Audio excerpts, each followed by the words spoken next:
Hello and welcome to the If We Knew Then podcast. I'm Stephen Sachs. And I'm Lori Sachs. And today we're joined by Paul Daugherty, the author of An Uncomplicated Life, a father's memoir of his exceptional daughter, and his wife, Kerry. This is a book I am so happy to have found. I believe that it belongs on everyone's bookshelf. I think it's a gift that you can give to your friends and family when you receive a diagnosis. It is a story that changes the narrative that we are usually fed about what Down syndrome is. It is beautiful. It is honest. It is about expecting instead of accepting. And it's one of those if we knew then moments where if I knew this book existed, I would have picked it up and read it and let it plant just some really great seeds. So welcome, Paul Daugherty. And his wife, Kerry. Paul and Kerry, thank you so much for joining us this morning. My pleasure. Thank you. It did take me a little while to get to the book, but when I was actually, I'm a little cautious sometimes because reading someone's story is such an intimate thing. One thing that I've discovered on this journey is because as a community, what we experience, like when in your chapter, when you talk about praying out loud, we have a reaction to the diagnosis of Down syndrome without even knowing what Down syndrome is. There's just this reaction that's really not based in truth, because I do believe it's not based in truth. I think that we all have our challenges. We have two children. We worry equally about both of the children. In some ways, our experience with Liam is a little easier because we are given that list right at birth, because we are meant and made to worry and fight and advocate as soon as their little feet hit the air. Or even before that. Hit the ground. Yeah. Well, no, but you're not going to put a baby on a ground. No, that's why I said hit the air as soon as they. And sometimes before that, if we receive a diagnosis before they're born.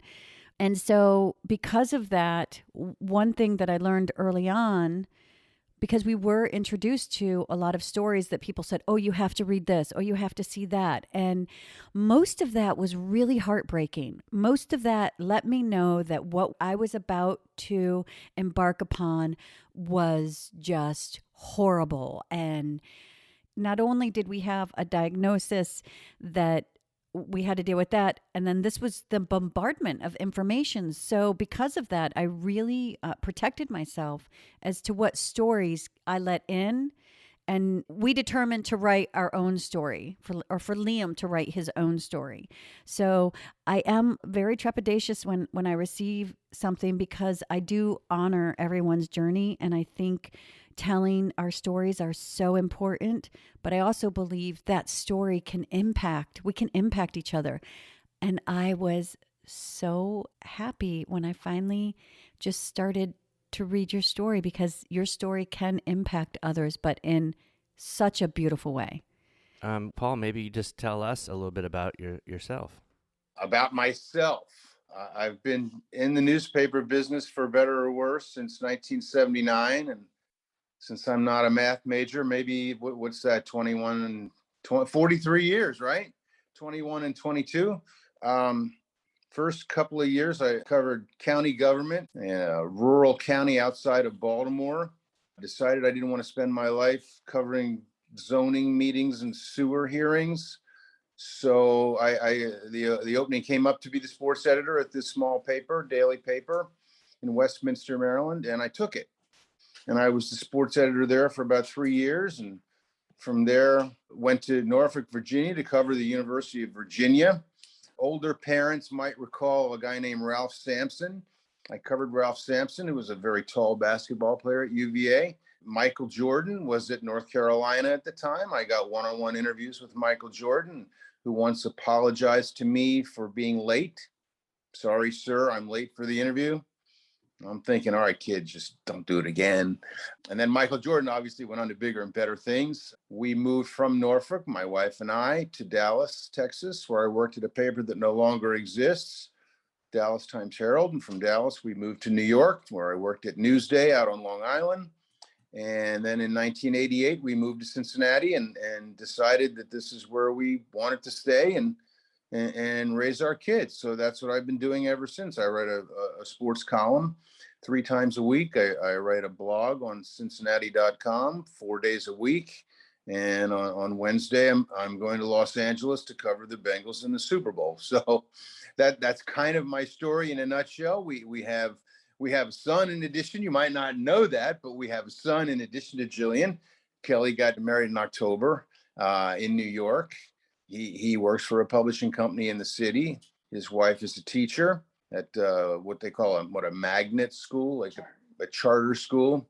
I'm getting coached by my wife, if you're wondering. And that's it. And life goes on, and life is pretty good. We did the Jillian book back in about 2015. Did fairly well right off the bat. That was a long time ago, and I'm glad to see that people are still interested in it. So here we go. Very interested in it, yeah. I wish we would have found it in 2015. Yeah, we could have used it. We really could have. Everything about Jillian's story is step by step. Things that we were told to just take off the plate for our son. Don't expect for that to happen. Don't expect. And then that's, and you start the book with the introduction about teaching her to ride a bike. And automatically my ears perked because that's something that we still haven't mastered with Liam, and we have tried a few times. And it really wasn't something we had thought about until we had interviewed Chris Nitschik, who is an Ironman. But that was the most difficult thing for him. Yeah, riding the bike. So immediately, you're talking about riding the bike. It's a beautiful metaphor also about raising a child when, just knowing when to let go. So let's just talk about learning how to ride a bike. Well, Jillian took a lot of her cues from her older brother. Kelly's 3 years older than Jillian, and essentially almost from the time she was born, she wanted to do what he did. And he rode a bicycle, obviously. We lived on a common drive of 4 houses with a drive off the regular lane. So it made learning to ride a bike for Jillian pretty convenient. We didn't have to worry about traffic. We didn't have to worry about potholes. We didn't have to worry about other people with their kids or dogs or whatever walking around. We had this little private lane. And Jillian stated, I ride bike, which meant I want to ride a bicycle. And we were never parents who would say no to anything that either of our kids would want to try. If you want to try something, well, sure, as long as it's not, illegal, immoral, or fattening, right? So we said, sure, Jillian, we'll try it. And it was a couple of months worth of process on the common drive, in which Jillian would get on her bike, which was a comically small bike. I think I wrote in the book that it was like one of those bikes that the clowns rode around the elephants in the circus. Yeah, it was smaller than that. And she had a helmet, but she was so small that we had to stuff the helmet with stuff in the helmet so it wouldn't slide around and cover her face when she's trying to ride. But all that said, it was just a matter of doing in 2 months what most quote unquote typical kids pull off in an afternoon. Same way of doing it, same encouragement, same step by step. At the beginning, I'd hold the back of her seat with 10 fingers, and maybe a week later, it would be 7 fingers, and maybe a week after that, it'd be 5 fingers or 4, and eventually I would hold the bike with 1 finger. Obviously, she couldn't see me because she's looking ahead and I'm behind her. And it was sort of a common theme. We'd get going and I'd hold the back of the seat, and Jillian would ask me if I had her. Dad, you have me? Yeah, I have you. 4 fingers, 3 fingers, 2 fingers. Dad, do you have me? Yes, Jillian, I will always have you. And eventually 10, 5, 4, 3, 2, 1 became none. And she rode down the lane by herself, and that was it. That was just one of the things that she was able to do that the so-called experts said she never would. It requires a certain strength and balance, coordination that kids with Down syndrome aren't supposed to possess. Well, we didn't listen to any of that, and that was one of the early, not the early, but one of the biggest manifestations of not listening, not following what the experts tell us that Jillian can or cannot do. We always, to this day, we have always allowed Jillian to define Jillian. And that was just one of the bigger moments of definition in her young life. Was it any more frightening teaching her to ride a bike than your son? No, I mean, it just took longer. It's kind of a metaphor for their entire lives. She's done everything almost that Kelly has done. It's just taken her a while longer to do it. And in some respects, that kind of heightens the joy that you feel once it's done. I mean, given the work that you put into it, if you teach a typical child to ride a bike and that typical child is off and running after a couple hours, that's great. Proud of them. But when you work 2 months to get a child to do the same thing and that child pulls it off, the feeling is different. When our daughter Sophia was born, one of the things I enjoyed so much was as she reached these milestones, it was a reminder to me, or even just an acknowledgement of what every human does. Like when you see someone who's walking, when you hear someone speaking, I was like, oh my goodness, we did all of that to get to here. Then as they get older, those milestones come so much quicker that the appreciation maybe just wanes off. Like this is what they're supposed to do. This is what comes next. Kind of quickly. Yeah, sure. And then when Liam was born and we were going through these same milestones, I just enjoyed. I felt like I've enjoyed Liam's life a little more because I feel like life can go so fast that, you know, how many times I missed the first words. I stepped out of the house and the words were gone. You know, I missed the first steps, but the journey of that was such a gift because that's the celebration we all should actually have for every accomplishment. And it is one of those things when I'm thinking about both of my children that I enjoyed with both of them, but I do feel like Liam's life has been one that I've been able to celebrate maybe a little. And that is definitely not what they tell us coming out of the gate. Like there's no celebration put there for us. You taught her to ride a bike when she was 12. Is that give or take? Believe, yeah, around 12. So that was around 5th or 6th grade. 5th grade, maybe. How was her education? How was she supported in school up until that point? You make reference to 8 years of speech, and I love your honesty as to her broken sentences. Speech is something that we fight for really hard for Liam. There is a stigma if Liam talks in a broken sentence around anybody other than people who know him. Inside, I feel like I have to compensate. I feel like I have to bridge the gap or prove that he knows what he's doing. And so you find yourself like repeating what he said to people, but also just making it okay. Right. I don't know. Mm-hmm. Just like, so I appreciate just the honesty of language, how language evolves and how we communicate, because I noticed that I did speak about wanting to have a conversation with Liam that I'm now finding myself being able to do. But that's my want, because Liam is communicating with me all along. I mean, he's talking to me. So that's my want based upon what society tells me communication is. Mm-hmm. What was your experience then in the 90s as far as educating your daughter with Down syndrome? Well, we retained the same principles that we retained with everything else in our life, whether it was speech or riding a bike or being a cheerleader in the junior varsity dance team. You know, let her define herself. We never went into any activity, didn't matter what it was, that we didn't say that we certainly never went into anything saying she can't or she probably won't. Or it was always, expect, don't accept. And there's an ocean of difference in those two statements. So it was always, whether it was, she did take like 10 years, right? 10 years of speech. Oh yeah.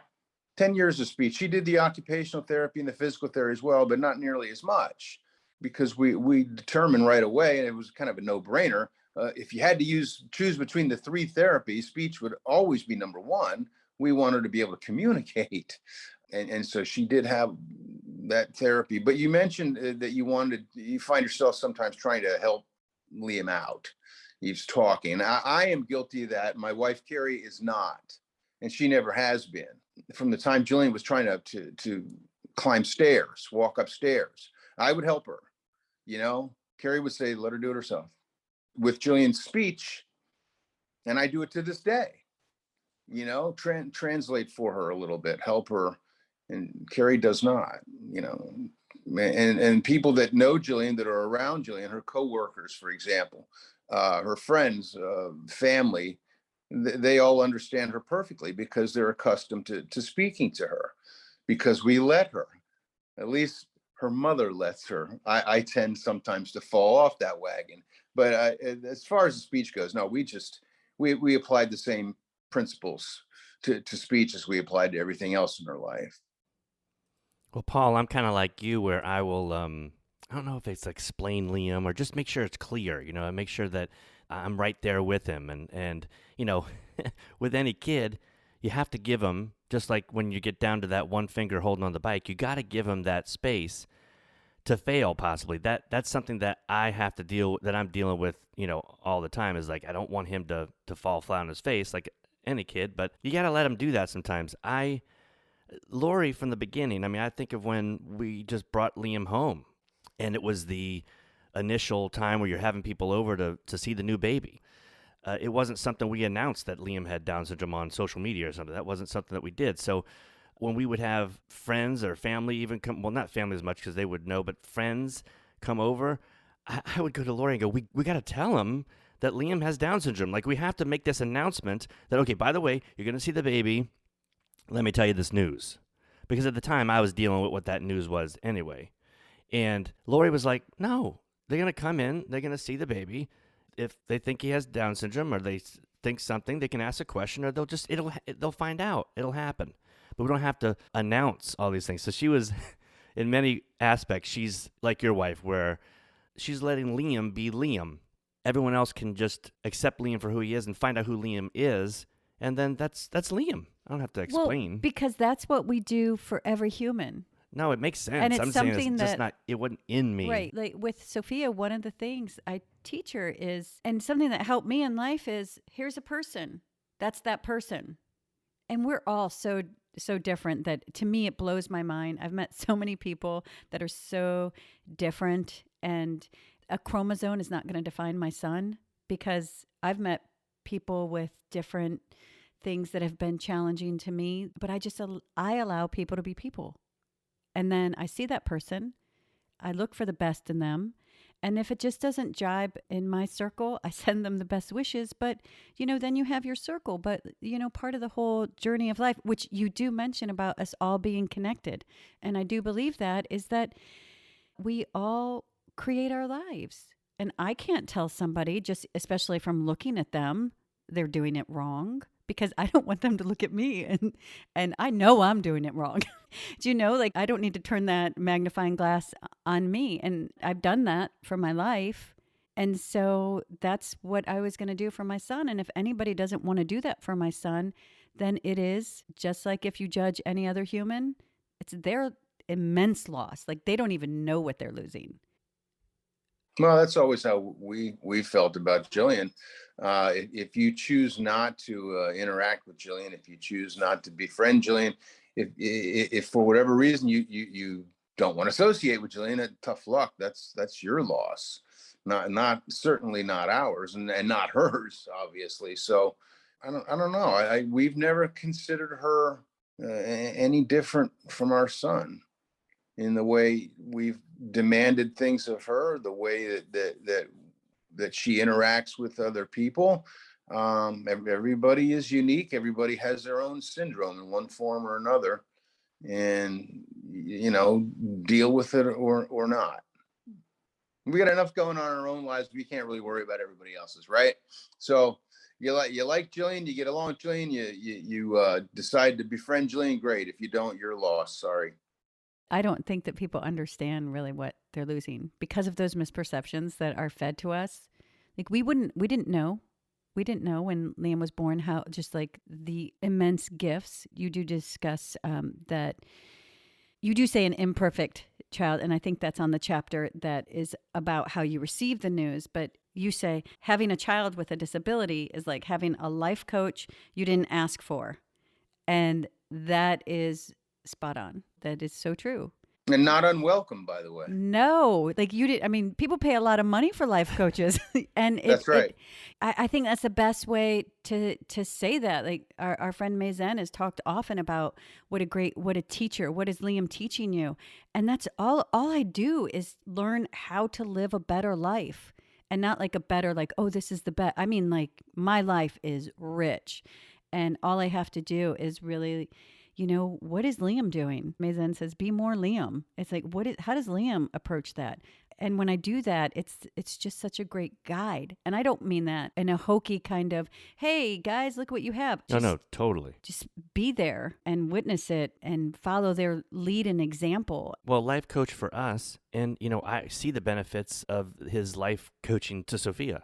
When you talk about milestones and how those can come a little slower, and so maybe you ingest them a little more and they make an imprint in your memory a little more and impact in your life a little more. Sophia and Liam are only 2 years apart, but she's witnessed so many more of his milestones than she would have with a typical sibling. And I see the lessons that he teaches her without even knowing that. Neither one of them may know that that's happening. We call it the magic of slowing down. You have a child that's born with a disability, you really have no choice. And that's been a great blessing to us for all of the reasons you've stated. We like to think that we have slowed down to the point where we appreciate the smaller things in life. It's, as you said, it's not just another box to check. It's not just moving on to the next. And we've lived this crazy suburban lifestyle like lots of people have. We're empty nesters now, thank God, so we don't have to do that anymore. But you do spend a lot of time kind of chasing your own tail around. Jillian taught us to slow down, take some time. And it wasn't because we were philosophical and wise, it was because we had to slow down. She got everything that all the other kids got, like with the bike. It just took her a little longer. So if you want to teach her to ride the bike, you want her to ride a bike, then you got to take 2 months instead of 2 hours. And the beauty of slowing down, for anybody who's done it any length of time, is it allows you to see the glory in the small things that you either take for granted or don't take the time to appreciate.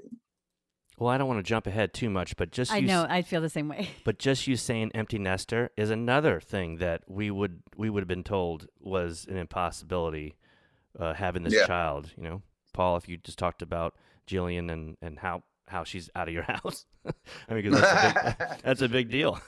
It's a very big deal. I know I'm repeating myself, but we always, ask why not. You never ask why. We didn't really, in a way, we were sort of naive in that we didn't think that she couldn't pull any of this off. We never assumed that, she can't get married. We always assumed that she would. We didn't think that she wouldn't go to college. Why not? If she wants to go to college, let's see what she can do. That's applied to everything that we have done with Jillian and for Jillian. Let Jillian define Jillian. She started dating Ryan when she was about 14, 8th grade. They played on as the book says, they played on a soccer team for kids with disabilities.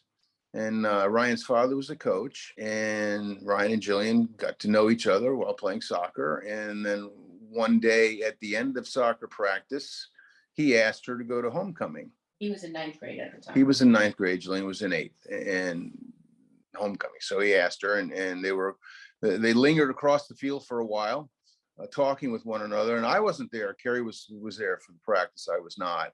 In fact, Kerry's there for most things that I was not there for, and deserves a lion's share of the credit for everything that Jillian has become. I was just a guy around taking notes and paying attention and trying to back up mom's edicts. But anyway, Ryan asked her if she wanted to go to homecoming, and the next thing Kerry knew, Jillian's running across the practice field. I have a date. And that was their first date, was homecoming when Ryan was in ninth grade, and they dated 10 years after that. Never split up that I can recall, and then got married, because that's what people who date 10 years do, whether they're atypical, typical, or whatever. Probably get married if you've been around somebody that you love for that long. And of course, they did trial runs with living together before they got married. So they had an apartment together for what, a year or two? 3 years. 3 years. Okay. It's my editor over here. 3 years they lived together before they get married, and then just settled in. Now they're on their third apartment. This is a place that had one of those places that has restaurants right around the corner. It's a new development where the apartment went up first, and then came the restaurants and that sort of thing. Ryan works full time. Jillian works almost full time, takes buses to and from work. And so we prepared her to leave the nest, because as I wrote, that's what every parent does for his or her children, right? We don't prepare them to live with us the rest of our lives. We either prepare them to leave. And that's what we did with Jillian in every respect, same as we did with our son. And now they've been married for 6.5 years and are doing splendidly. We had lunch with them just the other day. Yeah. So there you go. I don't know if that answered the question or not. No, it did. But it's something that we had to kind of adjust to the initial conversations that would come up with the diagnosis. Is that's something to kind of, we talk about checking off the list of milestones. That's something that we were told wasn't going to be on the list from the beginning. That and several things that you've put in the book. And I think for parents, it's not, just as far as like checking off the list and we're told that these are things that will not happen. I feel like that conversation is beginning to change. What I would like to see is that, Jillian's married. Okay. I want it to be to where parents, we don't have these anxieties over just ordinary things. Like, why is it society interjects these worries over us that honestly, you like you said, you could have a neurotypical child that decides to never be married and nobody cares. That's not a thing. But for some reason, we're meant to think it's a thing, and that we should really grieve and feel really sad that this is just not a thing for our child. Our child may not want to get married. Or college. Tons of people don't go to college. Because they don't want to. People they want to start working, they want to, or whatever they want to do. We have enough to worry about with kids in general. Why do we need to put all these stigmas on this one particular life? Like, there's no need. It's only limiting. We know that from history of people in general. You put someone in a box as a parent, you can limit that kid. To stay in the box. Yeah, I mean, it very well could happen. It's always interested us because to us it's just so common sense. You wouldn't dream of trying to define your typical child. You wouldn't dream of saying to your daughter, well, you're not going to go to college, or you're not going to be a doctor or a lawyer. You know what I mean? We'd never. It's about having the options, the same options we wanted for Kelly. We wanted Jillian to have the same options. She chose to go to college, and she chose to fall in love and get married. But the big thing was to have an option of that, like everybody else has. What she said. Thank you, Kerry. Thank you, Kerry. And it is, and I think, and that's what this book shows, and those are the great stories that. I hate the word proof, but it's just the other conversation of this is what we did. I love your chapter about how when you say you're preparing them to leave, how you went to did they both go to they both went to the same college? No. Ryan did not. Oh, no. Yes, they did. I'm sorry. Okay. I thought you were talking about Kelly. Jillian and Ryan both went to Northern Kentucky University. They were one of two universities in the country that had this pilot program that encouraged kids with intellectual disabilities to attend college. And we live regular ed classrooms. And we live, 30 minutes away. How lucky is that? But yeah, they both went to NKU, Northern Kentucky University. I'd love to see more colleges have those, because a lot of times what they do offer is not, it's not that. It's something other, which I think has a use, and I think it's a step forward, but this is what I want to see is, and it's an inclusive environment at the college level, right? Mm-hmm. Yeah, Jillian had to learn how to ride the bus to get there, changing twice a day, 4 buses a day. She had to learn how to navigate campus. And if she couldn't find something, she had to learn how to ask people how to get places. She was completely independent once she got on campus. Where's this classroom? How do I get there? I'm going to have my lunch. Where do I go to buy a drink to go with my lunch? All of it. We thought that was as important as the classroom education itself. Learning coping skills, how to get along, how to survive on a college campus, and we thought that was very important. And again, we allowed Jillian to define herself. We expected her to do her best, and we accepted nothing less. And that's how it worked out. It worked out great. She got a degree. We love the examples that you set in this book and that you can spread that message. Lori sometimes says, man, I wish we didn't have to prove, that word prove. I do see that, and I've said it before, often humans need that. Often humans need to see someone do it first. It could be, like I had said, Sir Edmund Hillary getting to Everest. Once he did it, people started doing it. Now, thousands of people do it a year. So we do need that. We needed the 4-minute mile broken, right? And then, man, everyone's doing it. There is a psychological thing there that it's kind of, we're torn there where it's like, why should we have to prove? But that, like this book, seeing someone else do it, it benefits all of society and that community. Well, I think it's because the onus of proving, the weight of proving. And I think that if you live your life feeling that you have to prove, that changes the dynamic of how you do that. Liam doesn't feel like he has to prove. I'm the one who felt like I had to prove for him. As soon as I took that away and just said, we're just going to live and do, and it will show. I'm not going to show you, but it will show and it will prove that you're wrong. But it's just that I don't think parents should have to feel that they have to prove that. And I'll go back to it because every time we step into an IEP, it's not, oh, this is what we're going to do together to support so that, just like we supported our other children, what else do we need to get to here to allow the same opportunity? It's prove that he deserves this, prove that he should be here. And that wears on a parent. But you have proven it in this book, and that's why, but you didn't do it because you had to prove, you did it because you expected it, because you lived it. And now this is this beautiful memoir and ode to your daughter, just living a beautiful life, but like you said, an uncomplicated life. And the one thing I love, because it is your memoir and your memory of everything, is that, you talk about teaching them, Jillian and her fiance at the time, to ride the bus. And the error wasn't on them. You had forgotten the quarters. You had forgotten the bus route. You had. And I didn't have exact change, yes. And a lot of times, I think for Liam, nobody wants to admit when they don't come up to the same bar that Liam's at, and that the failure may have been that we weren't right there with him, because he then takes the fall for our failure. How patient my son is with me, how patient Jillian is with you as you are figuring out what she already knows. Yeah, Jillian thought it was very normal that she should help take care of me. I think everything Jillian's done, she's expected to do. It's not like she's all proud of herself or beating her chest or anything. She's just, everybody else does this, I can do this.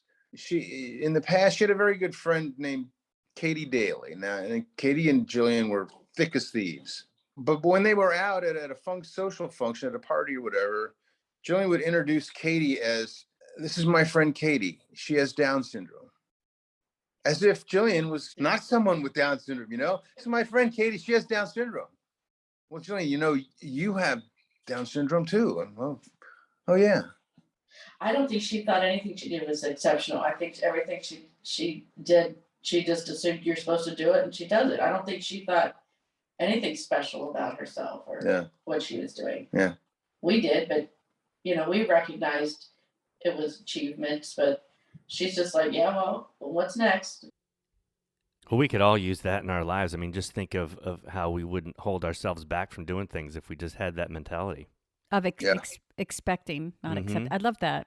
That's Mm-hmm. just what she did, and the power that we have as parents or caregivers, families, and friends is to just expect, like we do from everyone. We expect. It was a great lesson from the book. I mean, that's why I had said before that this book, not only Lori had said it should be in schools, it's definitely something that prospective parents should read. Families. Anybody, families. I mean, if you have a child with Down syndrome anywhere in your life, read it. And if you don't, I mean, it teaches lessons. It's actually just a good book. It's a great book, very well written, and a beautiful story. And that's another thing where it's just, oh, this is a book about Down syndrome. Yeah. It's like, no, it's just a really good book about life.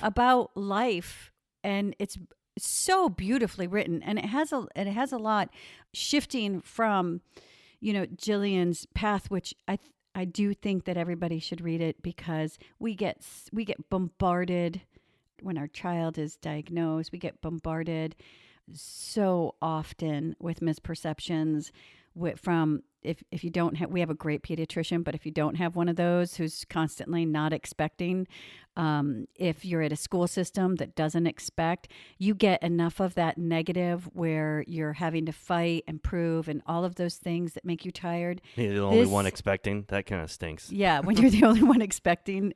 But that sounds familiar. Yeah, this is a book that's just a beautiful book to say, hey, you know what? Just because they're loud doesn't mean they're right.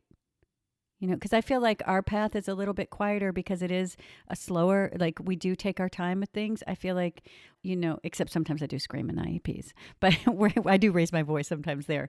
But because we don't have time, like you said, we don't have time to talk about the fact that you're limiting yourself by not having my son in your life. We don't have all that time. So we're not, we're focused on our family, on our children.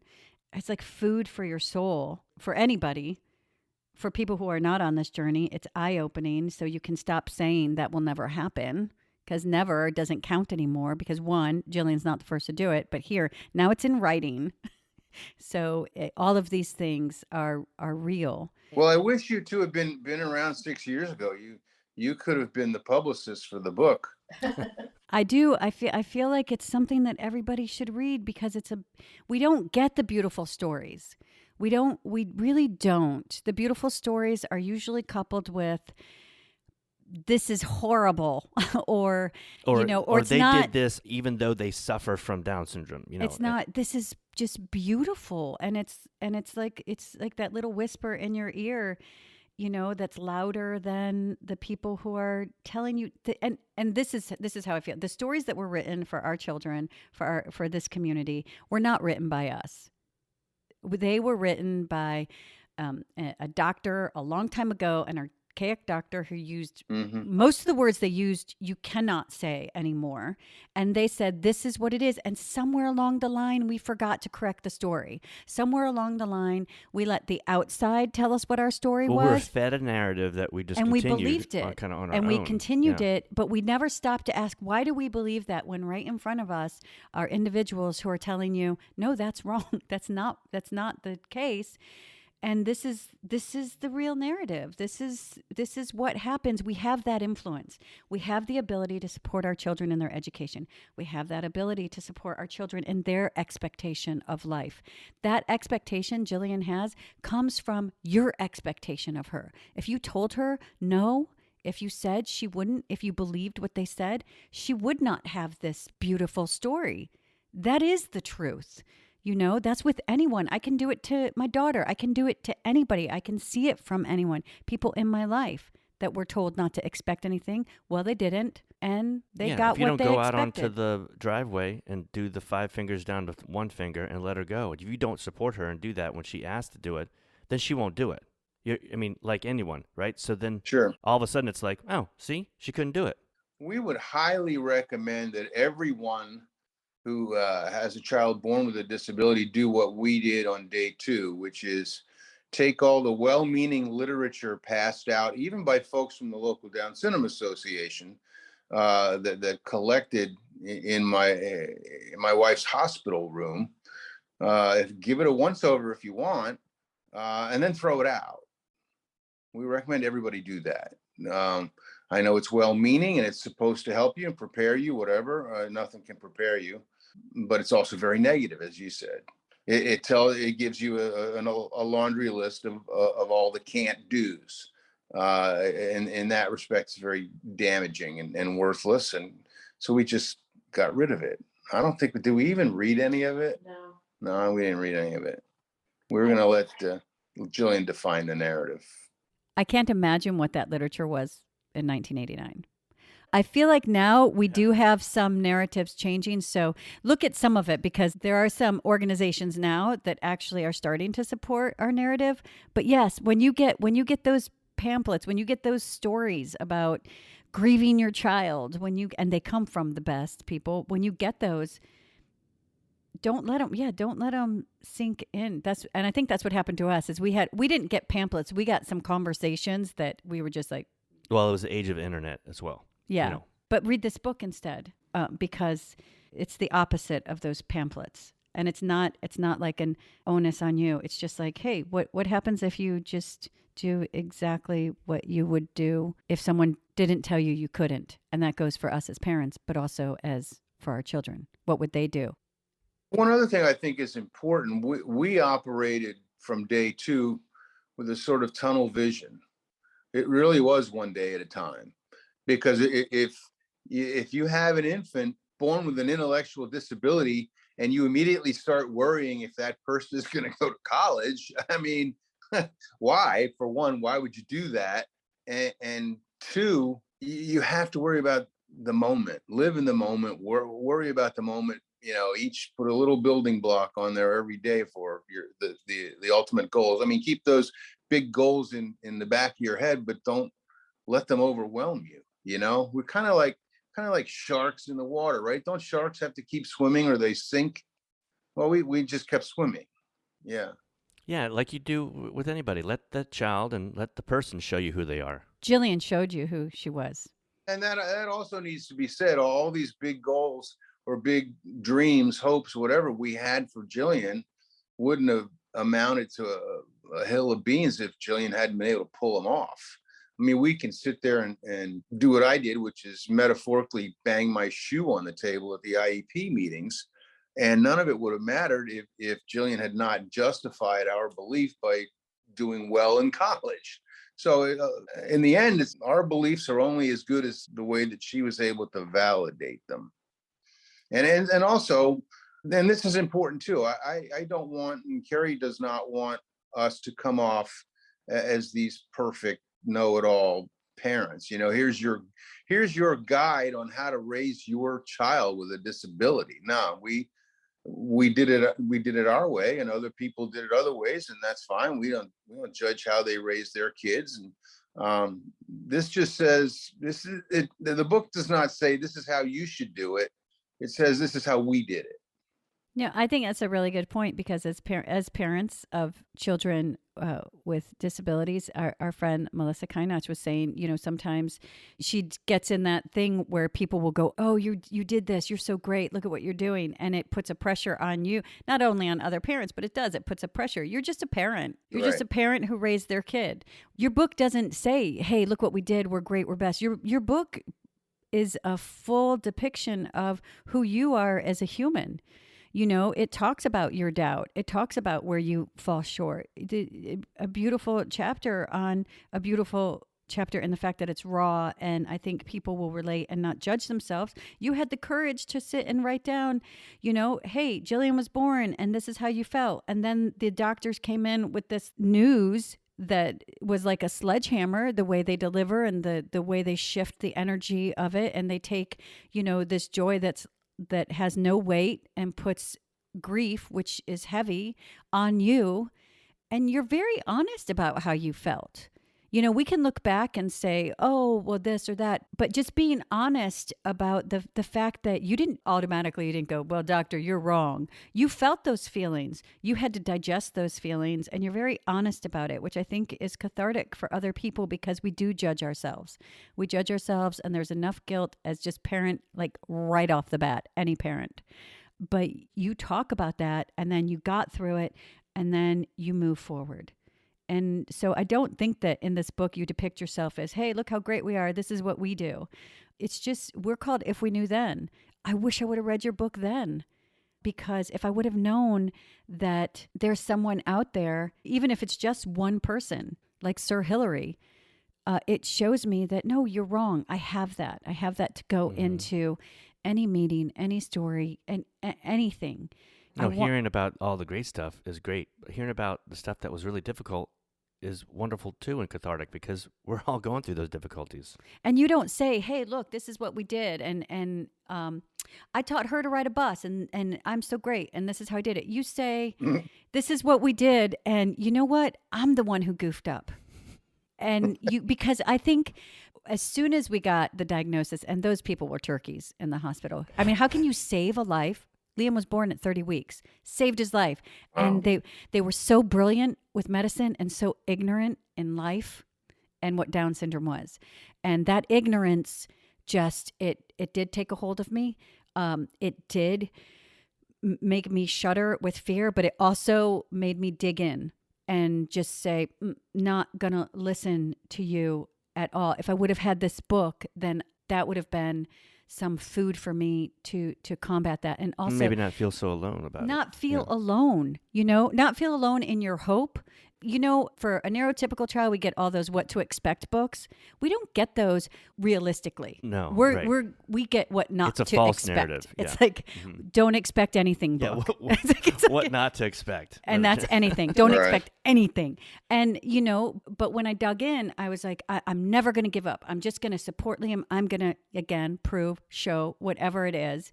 We're not going to, if Liam went, I remember talking to Steve, I'm like, if he wants to go to Harvard, he can go to Harvard. He can go wherever he wants. Yeah. And I was that's what you said when I said, will he go to college? You go, he's going to go to Harvard if he wants. That was how it went. But I remember saying those words, and then I remember I was shown very early on that, here, maybe TMI, because we were told he would never nurse. So I pumped for a year.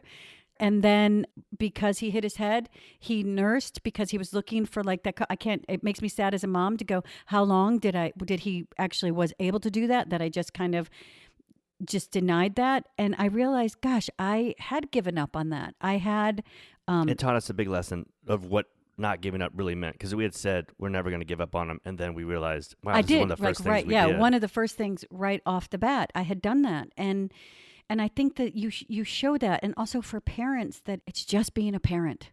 We're going to get it wrong sometimes. We're going to get it right, but we are just an element, just like Down syndrome is just an element in their life. We are only an element in their life. And we have this interjection. I think it's just that when we interject possibility. We interject expectation, because I think that's where sometimes we can miss the mark without expectation. I think that is the key, and that is the key to this story, is the expectation and the not accepting what people tell us. It's the same thing that we give to any of our other children.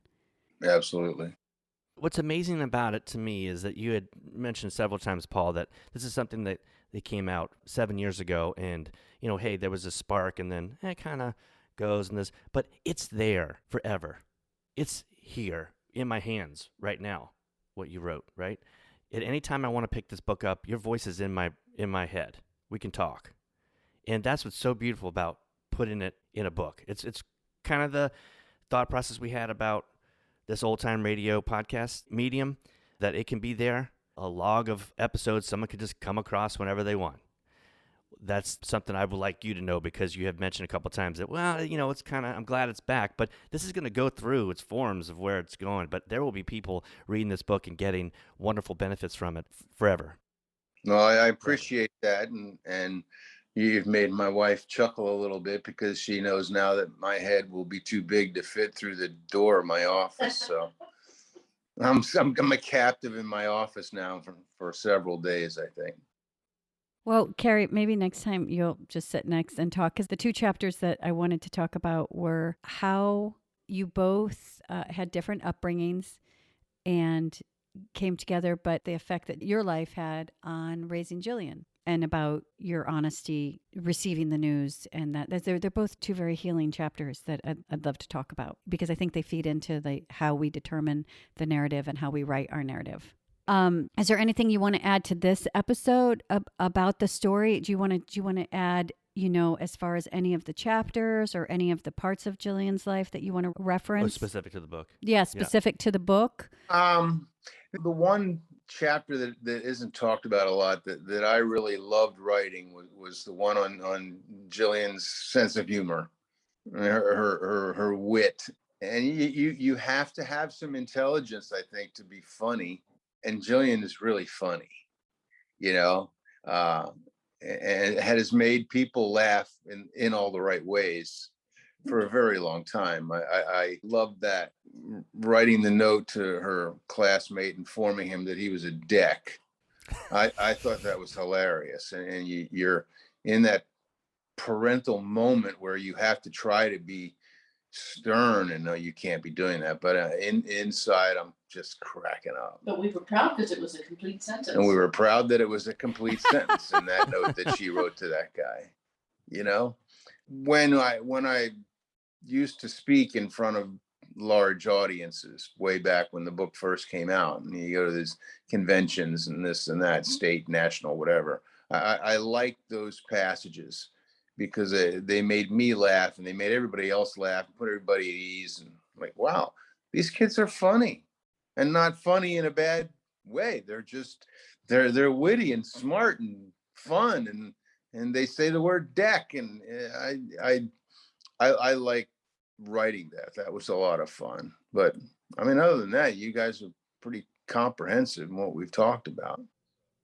Well, this is a beautiful book that I hope everybody gets to read, because it's the narrative that is definitely the one that I believe in, about expectation. And we look forward to continuing our conversation with you to find out more personally some of your solutions to IEPs and bridging that gap in the education system and getting your daughter all the way through college. That's something that I would love to know more about. Yes, Paul, thank you so much for joining us today. Paul and Kerry. Paul and Kerry. Thank you. My pleasure. Thank you. Thank you guys so much for being here, and thank you for having the expectation. You paved the way. We all pave the way for the people who come behind us, and you paved the way for my son and for me. Well, we're glad to hear that. It makes it all worthwhile. Thanks, Paul. Thank you, Kerry. Please follow us on Twitter at If We Knew Then Pod, and you can drop us a line on our Facebook page at If We Knew Then Pod, or visit our website, ifweknewthen.com, to send us an email with questions and comments. And you can join our mailing list there and get alerts of future podcast episodes. All these links will be added to this episode's show notes. Thank you again, and we look forward to you joining us on the next episode of If We Knew Then.